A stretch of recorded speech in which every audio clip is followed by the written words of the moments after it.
Selwyn, thanks for joining us on the injury update. Rick Lever has some positive news. Yeah, Jake's had a really positive training block.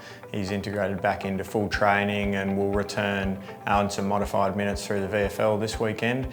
So it's been a power of work from Jake over the last couple of weeks and he's in a really good spot.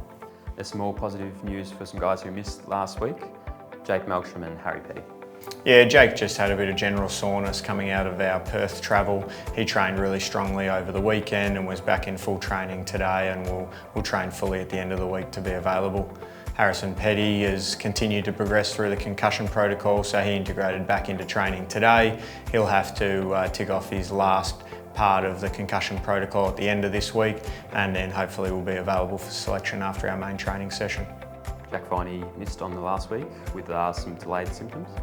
Yeah, unfortunately Jack presented with those delayed concussion symptoms following training last week, so he's integrated into the concussion protocols and is currently working his way through that. He won't be available for this week's game, with the plan for him to hopefully continue to progress through those protocols and be available for the following week. Jack Billings and Woden dropped out before the VFL game on the weekend.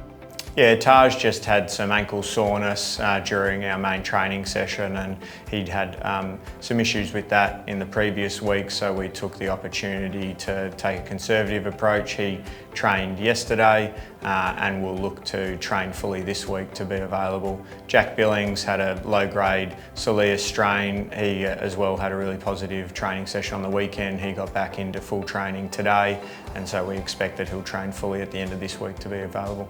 And lastly, Ricky Menthe is another that's been going through the protocols. Yeah, Ricky sustained that concussion in a training session a few weeks ago. He's progressed through the concussion protocol as well and will train fully this week to be available for selection.